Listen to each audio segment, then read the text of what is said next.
program obviously had flaws from the beginning. We did a 30-day, I think, or 6-month trial when they were saying stop on yellow campaign. And I thought at that time, at 10 intersections, you could have calibrated everything.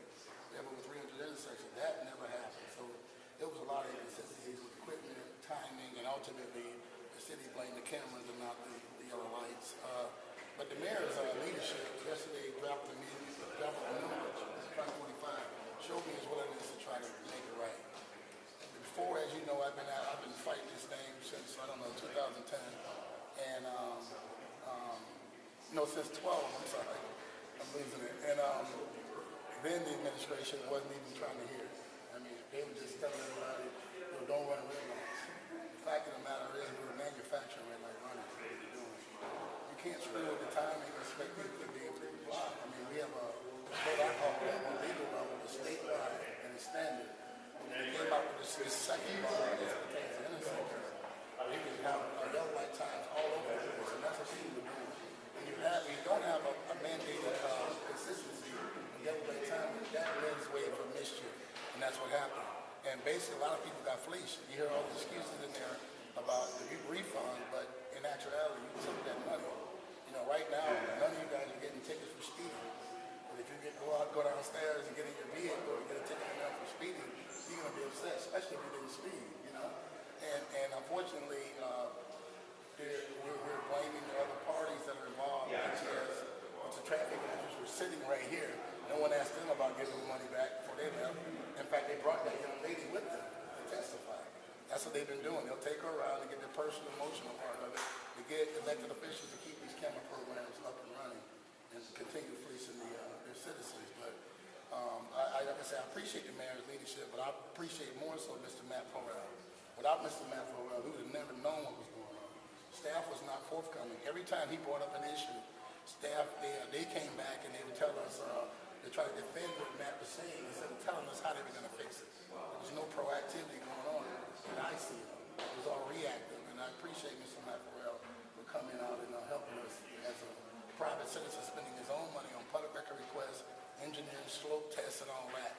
That meant the world, because without that, I don't think the elected officials would have been able to disseminate how this program was progressing. Describe what the break-even or September 30th deadline means. Well, what Mr. Nurse is alluding to right now, because of the concerns that the clerks brought up. Remember last year, the clerks came out with a whole bunch of concerns, the clerk reporters, Ken Berg and the clerks over in Tampa, and I think down in Sarasota, about the due process of people being able to pay a ticket at the 158 rate instead of the $200-something rate. Because of those and some laws that came out of Tallahassee, they eased up on not citing people for right-hand turns. As you know, right-hand turns was 2/3 of the tickets at the intersection. But right-hand turns represented 0.01% of the accidents, which means they were non-factor. But that's where they made their money at. And when that got taken away, the ticket numbers dropped. That's what has happened. They won't tell you that. And because the ticket numbers have dropped, it's going to be hard to keep paying all these people that they got running this program. They got retired officers looking at film. They got court officers here for appeals process. They got people that are maintaining cameras in the traffic department. All that costs money. It's not going to be cost effective because it won't be enough money to pay those people. So that's what he means about breaking even. Right now, I think after the workshop, Councilman Nurse estimated that we were up maybe $14,000. Are you concerned at all about possible adverse effects of getting rid of the cameras? No, I'm not, because we spend approximately $92 million in our police department. That's $92 million. And the core responsibility of local officials is public safety. We're doing that. We raised taxes on these people, I think, in 2010 to the tune of, 2012 to the tune of $10 million to try to keep our services where they are. And people pay for that.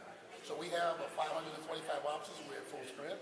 It was also been told to me by motorcycle operations that they wanted to expand that. They were generating substantial traffic enforcement revenues that all stay right here with the city, minus the court fees and all. And they wanted to expand it and get more motorcycles. I think we're looking at doing that. We only have 2, maybe get 10. They're more agile. They can respond quicker. And maybe that's the way. But the previous chief didn't want to expand the motorcycles. But now, not having a new, the mayor's option of hiring a new chief, maybe he can dictate what he wants done in that area. You said that red light runners, the numbers are dropping. With the loss of these cameras, do you expect that behavior to continue, or possibly could red Well, light you can't, I mean, when you talk about behavior, okay, and you talk about how many people road at these intersections, you have to show me the same traffic count of the same time prior year. You know what I'm saying? Who's to say people haven't found out that ticket cameras are there and they ain't driving that way no more? They might be driving down the back roads. So you got less traffic on that street. You know what I'm saying? Also, if you have people, they talk about 70%, 5% of people get them, don't come back. We spend a lot of money to lure people into our beautiful city, which is the fourth largest city in the state.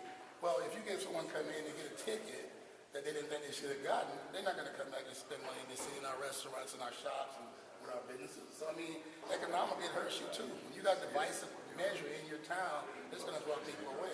How many of you went downtown and spent $400 or $500 with your family eating dinner, only to come out to find a $20 party and get some of your windshield? How does that make you feel on Friday night when you just spent $500 in that time?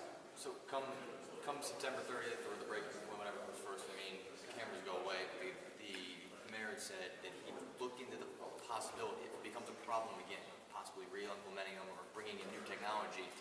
What are your thoughts on that? I mean, do you think... My thoughts on that, it won't be as easy. It won't be as easy. And the problem with it, really with the whole program, was we did not vet it. As a council, we did not vet it. You piggyback, Mayor Foster said that we piggybacked off what Miami was doing. When you piggyback, when you're buying police cars, or you're buying some sanitation truck, or you're buying a fire engine, you piggyback off the next municipality and get a good price. But when it comes to things that are relevant to public safety, and that's going to impact the people we represent, we should be able to vet that. All this vetting you see now is after the fact. And the problem when we piggyback, council had no power. The only power we had was to kill it. We couldn't amend it, we couldn't change the right timing, we couldn't instruct the mayor to do jack. The mayor had to be willing to do it. And that's what happened. Your people elected 9 elected officials, but they only had 1 making the call. And the other ones couldn't do anything for it. Get rid of these over it.